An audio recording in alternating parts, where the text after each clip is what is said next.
Reciban un cordial saludo una vez más, amigos, hermanos y ministros. Le motivo a que escuche estas cortas reflexiones, cortos estudios bibliocéntricos que de una u otra manera edifican su vida. Y dele un like después de escuchar estos audios. Coloque me gusta si está de acuerdo conmigo en cuanto al estudio de la palabra de Dios. Estaremos hablando sobre el concepto de la Trinidad. Es un tema candente en el sentido de que la Biblia nos habla tan claramente de ello, pero lamentablemente se le ha dado interpretaciones equivocadas, malos entendidos y enseñanzas tergiversadas. Comienzo diciendo de que en su oración usted puede desarrollar una conversación con el Padre, con el Hijo y con el Espíritu Santo. Una cosa es hablar de Dios Padre, otra cosa es hablar de Dios Hijo y otra es hablar de Dios Espíritu Santo. Son tres personas totalmente diferentes con un mismo objetivo. La unidad en el conjunto de la deidad. Cuando estamos hablando de la deidad, estamos hablando del Padre, del Hijo y del Espíritu Santo. Hay muchas formas desde el punto de vista teológico para demostrar que el conjunto de la deidad como personas es totalmente diferente, aunque en esencia y en naturaleza es una o son los mismos. Jesús es el postrer Adán y tenía la posibilidad de pecar y no pecó. Suponiendo que Jesús hubiera pecado o hubiera cedido a la tentación, se hubiese perdido Jesús. No hubiese afectado ni a Dios ni al Espíritu Santo. Aquí no se trata de un Dios con tres cuerpos y tres cabezas. Estamos hablando de un Dios Padre, un Dios Hijo y un Dios Espíritu Santo que individualmente tienen sus funciones con un mismo objetivo. Desde el punto de vista gramatical, se puede demostrar que la deidad se compone de tres personas. Deidad viene del griego deidote, que significa divinidad. En Juan 10:30 dice, yo y mi Padre somos uno, dice Jesús. El término uno viene del griego gen, se escribe H-E-N y se pronuncia gen, que tiene las mismas características del vocablo koinonía, que en nuestro idioma significa comunión. La comunión indica tener las cosas en común acuerdo, en compañerismo, tener una sociedad. Esto es koinonía. El orar no te indica comunión, no. Todo tipo de oración no te lleva a la comunión. Esta consiste en lo que le digas a Dios y lo que le digas esté de acuerdo con Él. La importancia de conocer la palabra porque es con ese mismo lenguaje que conversamos con Dios. Porque está basada en la palabra esa conversación. Es una oración válida porque está completamente ligada a la verdad absoluta, la verdad fortuita de Dios. Cuando Jesús dijo, mi Padre y yo somos uno, se refiere a las intenciones, esencia y naturaleza. Repito, cuando Jesús dijo, mi Padre y yo somos uno, se refiere a las intenciones, esencia y naturaleza. Siempre se nos ha presentado la unidad en el conjunto de la deidad como una trinidad. No obstante, la Biblia presenta la unidad de la deidad como una trinidad, es decir, como tres personas diferentes con una misma naturaleza y con un mismo sentido. Por otra parte, la unidad en el conjunto de la deidad, desde el punto de vista en cuanto a la Trinidad, tiene sus ventajas y sus desventajas. Sus desventajas están en que usted puede desarrollar una mayor comunión e intimidad con el Espíritu y descuidar al Padre, o mayor comunión, intimidad con el Padre y descuidar la comunión y la intimidad con el Hijo. La mayoría de la adoración en las iglesias, en las congregaciones, es para el Padre o el Hijo, pero muy poca adoración para el Espíritu Santo. Y el Espíritu Santo es quien está en medio nuestro. El Espíritu Santo está en presencia corporal en nuestro cuerpo, como morada. Nosotros somos el lugar corporal donde está habitando, donde habita la presencia del Espíritu Santo. Vamos a estar leyendo algunas citas al respecto, y comienzo invitándole a que abra su Biblia en Juan capítulo 14, el versículo 16, cuando dice: y yo rogaré al Padre, aquí habla Jesús a los discípulos, y yo rogaré al Padre y os dará otro consolador para que esté con vosotros para siempre. Aquí el término consolador en el original es defensor. Se conoce, aquí Jesús utilizó este pasaje donde se conoce gramaticalmente como un pronombre pronominal indefinido. Yo rogaré al Padre. Es lo que hace una distinción genérica y numérica, pero en el griego hay dos pronombres, héteros y alos. Héteros indica numérica y genérica. En cuanto a individuos se refiere a dos personas totalmente diferentes con características diferentes. Alos hace una distinción genérica, pero no numérica, indicando que como persona son totalmente diferentes, pero con características similares, iguales.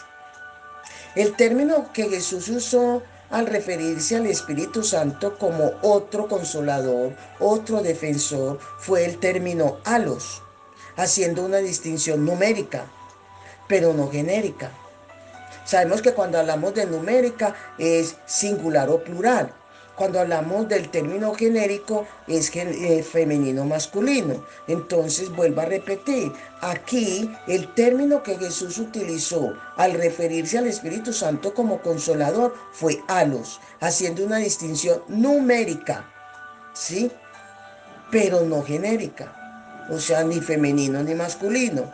Numérica, singular o plural. Lo que Jesús quiso decir en otras palabras fue: yo rogaré al Padre y os dará otro defensor que yo no soy, y que no soy yo, pero que tenemos las cosas en común y hará el trabajo como yo lo vengo haciendo. Eso fue lo que quiso decir. Este término alos, vuelvo a repetir, indica a alguien que está junto a uno y es otro de la misma clase. Esta palabra halos alude a similitud, pero también pone en manifiesto diversidad de funciones.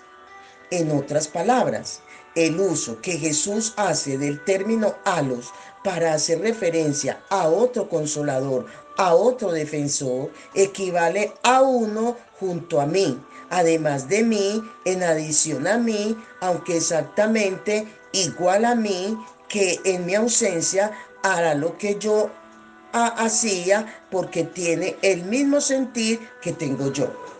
A eso se refiere ese término de enviar otro consolador. Hay términos que Jesús y Pablo y el apóstol Pablo mencionaron por causa del politeísmo que existía en ese entonces. La palabra politeísmo significa adoración a muchos dioses. Y también ellos hicieron mucho énfasis a el sectarismo, o sea, había división. Sectarismo significa división, sectorizar, separar. Y en ese entonces existía también el sectarismo que había en los pueblos.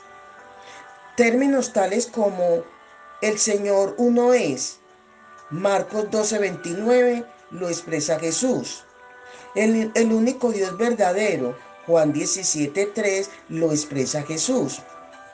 Porque Dios es uno, Romanos 3:30, lo expresa el apóstol Pablo. Solo hay un Dios, 1 Corintios 8:4, lo expresa el apóstol Pablo. Estos términos, bajo ninguna circunstancia, fueron usados para negar la Trinidad en el conjunto de la deidad. No, se expresaron, vuelvo a repetir, para atacar el politeísmo y el sectarismo que existía entre los pueblos. Por eso la Biblia hay que leerla. La Biblia hay que leerla no para quedarnos con una somera lectura, sino para escudriñarla, para profundizarla, para estudiarla, conforme a lo que dice San Juan 5:39. Nos manda a escudriñar, estudiar, innovar las escrituras. Porque ahí vamos a encontrar que la vida eterna, ella es la que nos da testimonio de Jesucristo.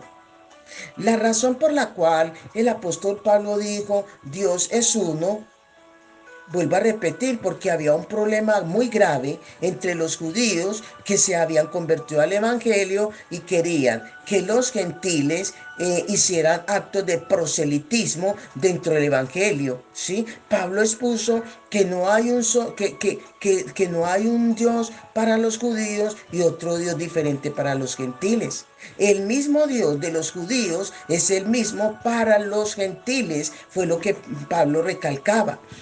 Es el mismo para los gentiles y para los judíos, porque ese Dios de dos pueblos, ¿cuáles pueblos? De los judíos y los gentiles, se hizo uno solo, que es la iglesia. Esos dos pueblos quedaron unificados en lo que llamamos iglesia. En el conjunto de la deidad podemos notar una diversidad en las acciones y operaciones, pero una unidad en las intenciones. ¿Por qué? Porque es que la diversidad de la deidad es cooperativa, no competitiva. Le repito,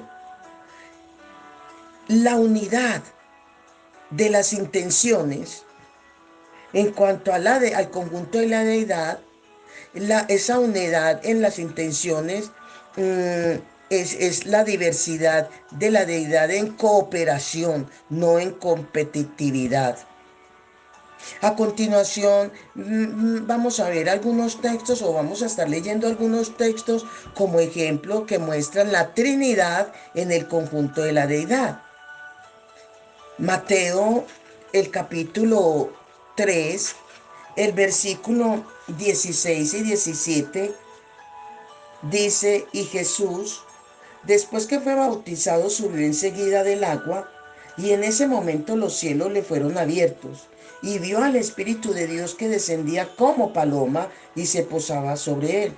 Y se oyó una voz de los cielos que decía, este es mi Hijo amado, en quien tengo complacencia. Aquí vemos fácilmente podemos identificar la manifestación del conjunto de la deidad en diferentes formas. A Jesús, el Hijo de Dios, aquí vemos el Espíritu Santo que desciende como paloma. Vio al Espíritu de Dios que descendía como paloma y se escuchó la voz de Dios cuando dice, este es mi Hijo amado en quien tengo complacencia. También en el libro vayamos para Hechos, el capítulo 10, el versículo 38, dice, como Dios ungió con el Espíritu Santo y con poder a Jesús de Nazaret, y cómo éste anduvo haciendo bienes y sanando a todos los oprimidos por el diablo, porque Dios estaba con él. Hablamos aquí de Dios, del Espíritu Santo y del Hijo. Se describe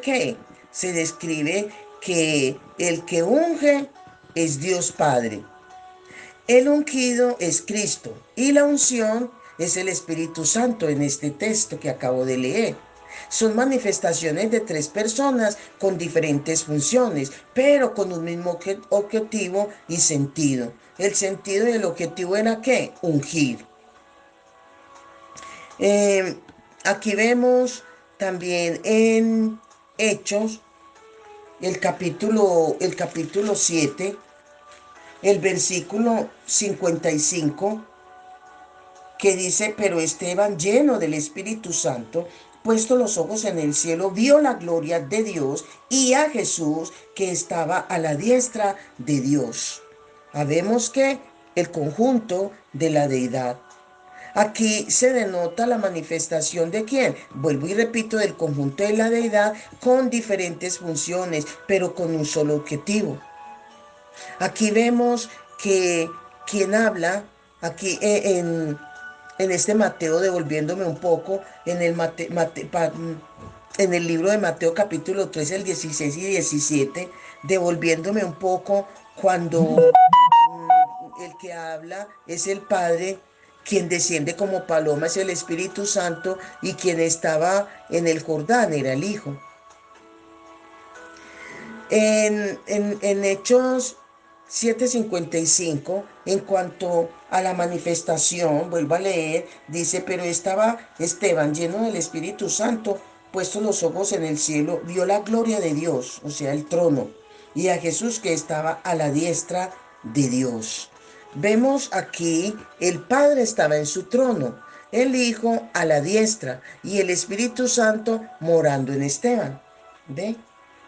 En primera carta a los Corintios, el capítulo 12, el versículo del 4 al 7, dice, ahora bien, hay diversidad de dones, pero el Espíritu es el mismo, y hay diversidad de ministerios, pero el Señor es el mismo, y hay diversidad de actividades, pero Dios que hace todas las cosas en todos es el mismo. Pero a cada uno le es dada la manifestación del Espíritu para el bien de todos. Muestra que el Padre trabaja con las operaciones en este pasaje, que el Hijo trabaja con ministerios y el Espíritu Santo trabaja con dones. Mateo capítulo 12, el versículo 32 dice, cualquiera que diga alguna palabra contra el Hijo del Hombre será perdonado, pero el que hable contra el Espíritu Santo no le será perdonado, ni en este siglo, ni en el venidero. Si son los mismos, como dicen las malas interpretaciones, dicen que el Padre, el Hijo y el Espíritu Santo son los mismos. No. ¿Por qué? Porque si se habla alguna palabra contra el Hijo del Hombre, dice que le será perdonado. Pero el que hable contra el Espíritu Santo no le será perdonado. La pregunta es ¿por qué? Porque es que no son los mismos. Son tres personas con funciones diferentes y con un mismo objetivo.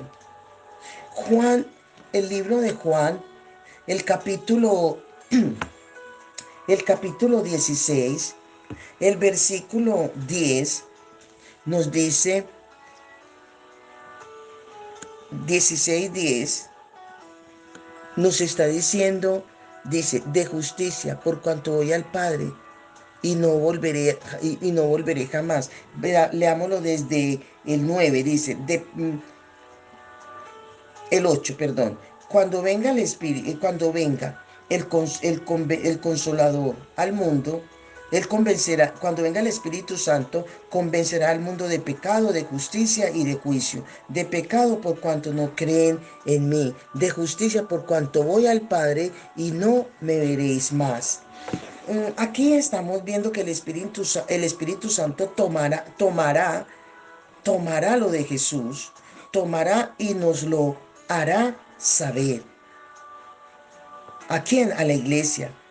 Si son los mismos, entonces ¿por qué uno tomará del otro para hacerlo saber a la iglesia? Porque es que no son los mismos. Y también hay en primera carta a los Corintios, el capítulo 2, el versículo 10 dice, pero Dios nos la reveló a nosotros por el Espíritu, porque el Espíritu todo lo escudriña, aún lo profundo de Dios. El Espíritu Santo es el encargado de escudriñar lo profundo de Dios. para revelarlo a la iglesia? Si son los mismos, ¿por qué el Espíritu Santo tiene que escudriñar la mente de Dios para revelarle a la iglesia? Porque es que no son los mismos. Desafortunadamente nos enseñaron falsas doctrinas con respecto a la Trinidad. Hemos tenido una relación de parentesco con la Trinidad. Sí, la relación con Dios como nuestro Padre. La relación con Jesús como nuestro Salvador y hermano mayor. La relación con el Espíritu Santo como morador y nosotros la morada. Pero no hemos tenido comunión. ¿Por qué? Porque no conocemos al Padre. Y como no lo conocemos, no sabemos qué decirle en oración. ¿Por falta de qué? Por falta de escudriñar las Escrituras. Es lindo cuando nos dirigimos al Padre y tomamos en cuenta el conjunto de la deidad, que son tres personas diferentes, vuelvo y repito, con un mismo objetivo. Ejemplo, hablar con el Padre, dándole gracias por enviar al Hijo, por amor a nosotros. Gracias, Padre, porque pusiste en tu Hijo toda la maldición, enfermedad y pecados que eran nuestros. Gracias porque me diste los mismos derechos que tiene Jesús. A Jesús, ¿cómo le podemos decir? Jesús, gracias por ofrecerte y aceptar los propósitos del plan de salvación del Padre para salvarnos. Al Espíritu Santo, por ejemplo, ¿cómo podemos dirigirnos a Él y hablar? Decirle, por ejemplo, Espíritu Santo, gracias por orientarnos, ayudarnos y consolarnos. Gracias por tu permanencia y fidelidad con tu trabajo arduo a favor de nuestra formación. Es importante, amigos, hermanos y ministros, entablar una comunión e intimidad con el conjunto de la deidad en oración. Esa es una oración completa, donde no ignoramos ni al Padre, ni al Hijo, ni al Espíritu Santo. Se ora en esa unidad en la que ellos viven. No se puede vivir en el Espíritu si no se conoce al Espíritu de Dios.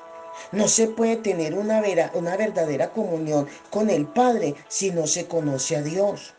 No se puede tener una verdadera relación de intimidad con el Hijo si no se conoce a Cristo. Note aquí, vuelvo a leer con ustedes, primera carta primera de Corintios capítulo 2, el versículo 11 que dice, porque ¿quién de entre los hombres conoce las cosas del hombre sino el Hijo, sino el Espíritu del hombre que está en él? Del mismo modo, nadie conoció las cosas de Dios sino el Espíritu de Dios. Notemos que o tengamos presente o aquí nos damos cuenta que el Espíritu Santo conoce las cosas de Dios y aún lo profundo. ¿Por qué? Porque es Dios y está con Dios. En el caso del espíritu del hombre, conoce las cosas del hombre porque está en él el espíritu, tiene espíritu, mientras que el Espíritu Santo escudriña las cosas de Dios sin estar en él. ¿Por qué? Porque el Espíritu Santo es Dios. El cuerpo tiene alma. El cuerpo, nosotros tenemos como personas, tenemos alma. El cuerpo del Espíritu Santo es ¿quién? La iglesia. Una cosa es hablar de Dios Espíritu y otra cosa es hablar del Espíritu de Dios.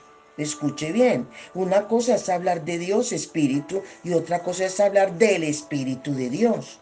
Cuando hablamos del Espíritu de Dios, no se trata del Espíritu de Dios como tal, no, se refiere a las mismas características que tiene el mismo Espíritu de Jehová. No se trata del Espíritu del Padre como tal, porque el Espíritu Santo es una persona y Jehová otra. Ahí en donde acabamos de leer en 1 Corintios capítulo 2, el versículo 11, vayamos a mirar el 11 porque vuelve y pregunta, ¿quién de entre los hombres conoce las cosas del hombre sino el espíritu del hombre que está en él? Claro, del mismo modo, nadie conoce las cosas de Dios sino el Espíritu de Dios. Aunque no esté en Dios, es el único que conoce las cosas de Dios. Aquí afirma tácitamente, en otras palabras, que el Espíritu Santo es Dios. Está con Dios, no es Dios Padre, y esto demuestra la presencia de dos personas. Mateo capítulo 4, el versículo 1, y vamos a leerlo, que dice: entonces Jesús fue llevado por el Espíritu al desierto para ser tentado por el diablo. Y en Lucas también, el capítulo, vamos a mirar también Lucas, el capítulo 4, el versículo 1 dice: Jesús, lleno del Espíritu Santo, volvió del Jordán y fue llevado por el Espíritu al desierto. Dice que Jesús fue llevado por el Espíritu Santo al desierto para ser tentado. El diablo llevó a Jesús al pináculo del templo. En ambos casos fueron personas distintas. Uno lo llevó para ser tentado, y que fue el Espíritu Santo, y el otro lo llevó para tentarlo, que fue Satanás. El término llevado en griego es analo, en hebreo, perdón, este término en griego, el término llevado es ánago, que indica conducir a alguien a un propósito definido y que en algunos casos es desconocido para la persona que es llevada. Algo así como decir, te tengo, como el Espíritu Santo decir, o nosotros secularmente decir, te tengo una sorpresa, así que venga conmigo, ¿sí? Esa persona no sabe para qué la estoy conduciendo. Asimismo, Jesús fue conducido por el Espíritu Santo, mas no sabía para qué lo conducía allí. Entre Jesús y el Espíritu Santo existe una dualidad, formando una triunidad con Dios Padre, como Jesús es conducido con un propósito definido por el Espíritu Santo. En el bautismo, por ejemplo, en el bautismo aparecen asociados, Jesús aparece asociado, o aquí más bien el texto de Mateo 28:19, vamos a leerlo para poder explicar aquí también la Trinidad en Mateo, el capítulo 28. El versículo 19 dice: por tanto, id y haced discípulos a todas las naciones, bautizándolos en el nombre del Padre, del Hijo y del Espíritu Santo. Aquí en el bautismo aparece asociados tres personas diferentes, pero con algo en común. ¿Sí? En este pasaje se puede demostrar desde el punto de vista gramatical la Trinidad. Aparece como una contracción de la proposición de él, y el artículo él. Indica tres personas individualmente o tres personas individuales en acción, independientes en acción, bautizándoles. El objetivo común era bautizar en el nombre del Padre, del Hijo y del Espíritu Santo. Esta proposición de él indica que son tres personas diferentes. No es una triunidad, no, es una trinidad que es diferente. El apóstol Pablo, también quiero que leamos ahí en primera a los Corintios, el capítulo 15, primera carta a los Corintios, el capítulo 15, el versículo, vamos a leer del 20 al 28. Dice: pero ahora Cristo ha resucitado de entre los muertos, primicia de los que murieron es hecho, pues por cuanto la muerte entró por un hombre, también por un hombre la resurrección de los muertos. Así como en Adán todos mueren, también en Cristo todos serán vivificados, pero cada uno en su debido orden. Cristo las primicias, luego los que son de Cristo en su venida, luego el fin cuando entregue el reino al Dios y Padre, cuando haya suprimido todo dominio, toda autoridad y todo poder.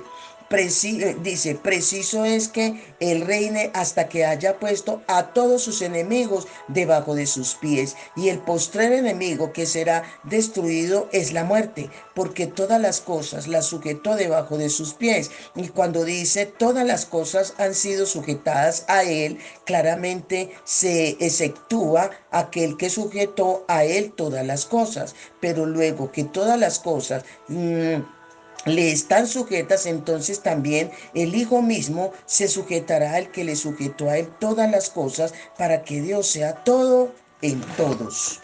Qué bonita expresión la que nos da a saber la palabra de la función de Jesús, de la sujeción de Cristo al Padre. Aquí se presenta que la manifestación del Padre y del Hijo de una forma clara que muestra que la diversidad en las operaciones de dos personas diferentes con un denominador común. Con todo lo anterior, quedó demostrado que sí existe la Trinidad en el conjunto de la deidad. Concluyo diciendo que con esta enseñanza bibliocéntrica podemos concluir diciendo que tenemos un Dios Padre, un Dios Hijo y un Dios Espíritu Santo. Amén. Que Dios les continúe bendiciendo.